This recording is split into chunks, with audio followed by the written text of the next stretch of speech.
ನಮಸ್ಕಾರ ವೀಕ್ಷಕರೇ, ನಮ್ಮ ಯೂಟ್ಯೂಬ್ ಚಾನಲ್ಗೆ ನಿಮಗೆಲ್ಲ ಸುಸ್ವಾಗತ. ಇಂದು ನಾವು ಕೇರಳ ಸ್ಟೋರಿಯ ಬಗ್ಗೆ ಒಂದಿಷ್ಟು ಮಾಹಿತಿಯನ್ನು ನೀಡಲಿದ್ದೇವೆ. ಹೌದು, ಈ ಸಿನಿಮಾವನ್ನು ಎಲ್ಲರೂ ಕೂಡ ನೋಡಿರುತ್ತೀರಿ. ಇದರ ಬಗ್ಗೆ ಸಂಪೂರ್ಣ ಮಾಹಿತಿಯನ್ನು ನೀಡಲಿದ್ದೇವೆ. ಅದಕ್ಕೂ ಮೊದಲು ನಮ್ಮ ಯೂಟ್ಯೂಬ್ ಚಾನಲನ್ನು ಸಬ್ಸ್ಕ್ರೈಬ್ ಮಾಡಿಕೊಳ್ಳಿ. ಪಕ್ಕದಲ್ಲಿ ಕಾಣುತ್ತಿರುವ ಬೆಲ್ ಬಟನನ್ನು ಕ್ಲಿಕ್ ಮಾಡಿ.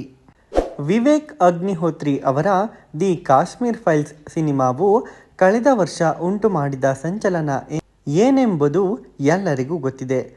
ಅದೇ ಮಾದರಿಯ ಮತ್ತೊಂದು ಸಿನಿಮಾವು ಹೌದು ವೀಕ್ಷಕರೇ, ಟ್ರೈಲರ್ ಮೂಲಕವೇ ಸದ್ದು ಮಾಡಿದ್ದ ದಿ ಕೇರಳ ಸ್ಟೋರಿ. ಭಯೋತ್ಪಾದನೆ, ISIS ಸಂಘಟನೆ, ಮತಾಂತರ, ಲವ್ ಜಿಹಾದ್ ವಿಚಾರಗಳ ಸುತ್ತಲೇ ಹೆಣೆದಿರುವ ಈ ಸಿನಿಮಾ ಕಥೆಯ ಬಗ್ಗೆ ಸಾಕಷ್ಟು ವಾದವಿವಾದಗಳು ನಡೆದಿವೆ. ಸಿನಿಮಾದ ಕುರಿತು ನ್ಯಾಯಾಲಯದ ಮೆಟ್ಟಿಲನ್ನು ಸಹ ಏರಲಾಗಿತ್ತು.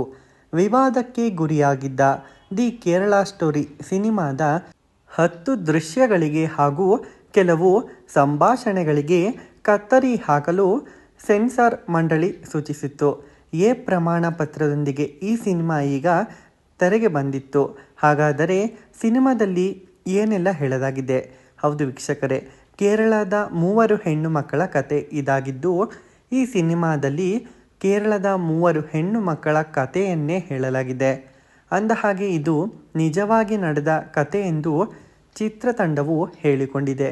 ಕಾಸರಗೋಡಿನ ನರ್ಸಿಂಗ್ ಕಾಲೇಜಿನ ವಿದ್ಯಾರ್ಥಿಗಳಾದ ಶಾಲಿನಿ ಅಲಿಯಾಸ್ ಅದಾ ಶರ್ಮಾ, ಗೀತಾಂಜಲಿ, ಸಿದ್ದಿ ಇದ್ನಾನಿ ಮತ್ತು ನಿಹ್ಮಾ ಯೋಗಿತಾ ಬಿಹಾನಿ ಅವರ ಬದುಕಿನಲ್ಲಿ ನಡೆದ ಕಥೆಗಳನ್ನು ಇಲ್ಲಿ ಹೇಳಲಾಗಿತ್ತು. ISIS ಉಗ್ರ ಸಂಘಟನೆಗೆ ಈ 3ರನ್ನು ಮಾನವ ಬಾಂಬರ್ಗಳನ್ನಾಗಿ ತಯಾರು ಮಾಡಿ ಕಳುಹಿಸುವ ವ್ಯವಸ್ಥಿತ ಪಿತೂರಿ ಕುರಿತು ಸಿನಿಮಾದ ಕತೆ ಸಾಗುತ್ತಿತ್ತು. ಈ ದುರ್ಗಮ ಹಾದಿಯಲ್ಲಿ 3 ಹೆಣ್ಣು ಮಕ್ಕಳು ಅನುಭವಿಸಿದ ಯಾತನೆಯ ಬಗ್ಗೆ ಗಾಢವಾಗಿ ತೋರಿಸಲಾಗಿದೆ. ISIS ಸಂಘಟನೆಗಾಗಿ ಸಿರಿಯಾ ತಲುಪಿದ ಮೇಲೆ ಏನಾಗುತ್ತದೆ? ಒಂದು ವೇಳೆ ಮತಾಂತರಕ್ಕೆ ಒಪ್ಪದೇ ಇದ್ದರೆ ಅವರ ಗತಿ ಏನು? ಈ ಜಾಲಕ್ಕೆ ಸಿಲುಕಿದ ಹೆಣ್ಣು ಮಕ್ಕಳ ಕುಟುಂಬದವರ ಪಾಡೇನು ಎಂಬುದು ದಿ ಕೇರಳ ಸ್ಟೋರಿ ಸಿನಿಮಾದಲ್ಲಿ ತೋರಿಸಲಾಗಿತ್ತು. ಅದಾ ಶರ್ಮಾಗೆ ಫುಲ್ ಮಾರ್ಕ್ಸ್. ಇವರಿಗೂ ಹೆಚ್ಚು ಬಬ್ಲಿ ಪಾತ್ರಗಳ ಮೂಲಕ ಕಾಣಿಸಿಕೊಂಡಿದ್ದ ನಟಿ ಅದಾ ಶರ್ಮಾಗೆ ದಿ ಕೇರಳ ಸ್ಟೋರಿ ಒಂದು ಮಹತ್ವದ ಸಿನಿಮಾ ಎಂದೇ ಹೇಳಬಹುದು. ಅವರೊಳಗಿನ ನಟನಾ ಪ್ರತಿಭೆಯನ್ನು ಜಗಜ್ಜಾಹೀರು ಮಾಡಲು ಈ ಸಿನಿಮಾದಲ್ಲಿ ಸಾಕಷ್ಟು ಅವಕಾಶಗಳು ಸಿಕ್ಕಿವೆ.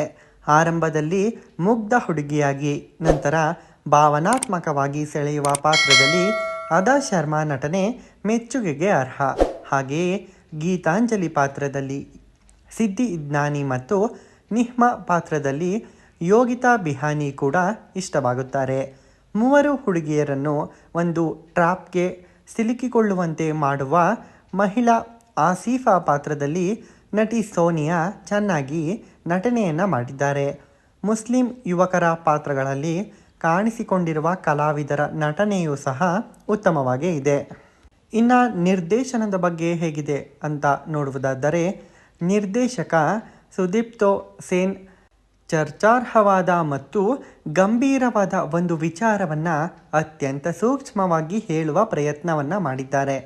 ಸಿನಿಮಾದ ನಿರೂಪಣೆಯನ್ನು ಬಹಳ ರೋಚಕವಾಗಿ ಇರಿಸುವುದರಿಂದ ಮುಂದೇನು ಆಗಬಹುದು ಎಂಬ ಕುತೂಹಲ ಕೊನೆಯವರೆಗೂ ಉಳಿಯುವಂತೆ ಮಾಡಿದ್ದಾರೆ. ನೋಡುಗರಲ್ಲಿ ಆತಂಕ ಉಂಟಾಗುವಂತಹ ಹಲವು ದೃಶ್ಯಗಳನ್ನು ತೋರಿಸುತ್ತಾರೆ ಸುದೀಪ್ತೋ ಸೇನ್. ಈ ಸಿನಿಮಾದಲ್ಲಿ ಸಾಕಷ್ಟು ಗಂಭೀರವಾದ ಮತ್ತು ವಿವಾದಕ್ಕೆ ಎಡೆ ಮಾಡುವಂತಹ ಅನೇಕ ಅಂಶಗಳಿರುವುದರಿಂದ ಅವು ಪ್ರೇಕ್ಷಕರ ಮೇಲೆ ಯಾವ ರೀತಿಯ ಪರಿಣಾಮ ಉಂಟು ಮಾಡುತ್ತದೆ ಎಂಬುದು ಸಹ ಮುಖ್ಯವಾಗಿತ್ತು. ದಿ ಕೇರಳ ಸ್ಟೋರಿ ಈ ಸಿನಿಮಾ ಚಿಂತನೆಗೆ ಹಚ್ಚುವ ಅಂಶಗಳ ಜೊತೆಗೆ ಪ್ರಚೋದನೆಯನ್ನೇ ಉಂಟು ಮಾಡಿತ್ತು. ಈ ದೃಶ್ಯಗಳು ಸಹ ಅಂತಹದ್ದೇ ಹೊಂದಿದೆ. ಸಿನಿಮಾದ ಕೊನೆಯಲ್ಲಿ ಬರುವ ಸಂತ್ರಸ್ತರ ಸಂದರ್ಶನ ಮತ್ತು ಅಂಕಿ ಅಂಶಗಳ ವಿವರ ನೋಡುಗರನ್ನು ಯೋಚನೆಗೆ ತಳ್ಳುತ್ತದೆ. ಈ ಸಿನಿಮಾವು 5ನೇ ತಾರೀಕು ಮೇ ತಿಂಗಳು 2023ರಂದೇ ರಿಲೀಸ್ ಆಗಿದೆ. ಹೌದು, ನೀವು ಕೂಡ ತಪ್ಪದೆ ಈ ಸಿನಿಮಾವನ್ನು ಒಂದ್ಸಲ ನೋಡಿ. ಮುಂದಿನ ವಿಡಿಯೋದಲ್ಲಿ ನಾವು ಕೇರಳ ಸ್ಟೋರಿ ಪಾರ್ಟ್ 2 ಸಿನಿಮಾದ ಕುರಿತು ಸಹ ಮಾಹಿತಿಯನ್ನು ನೀಡಲಿದ್ದೇವೆ. ಇದೇ ರೀತಿಯ ಹೆಚ್ಚಿನ ಮಾಹಿತಿಗಳಿಗಾಗಿ ನಮ್ಮ ಯೂಟ್ಯೂಬ್ ಚಾನಲನ್ನು ಸಬ್ಸ್ಕ್ರೈಬ್ ಮಾಡಿಕೊಳ್ಳಿ. ಹಾಗೆಯೇ ಪಕ್ಕದಲ್ಲೇ ಕಾಣುತ್ತಿರುವ ಬೆಲ್ ಬಟನನ್ನು ಕ್ಲಿಕ್ ಮಾಡಿ. ವಿಡಿಯೋ ನೋಡಿದ್ದಕ್ಕಾಗಿ ಧನ್ಯವಾದಗಳು. Thanks for watching.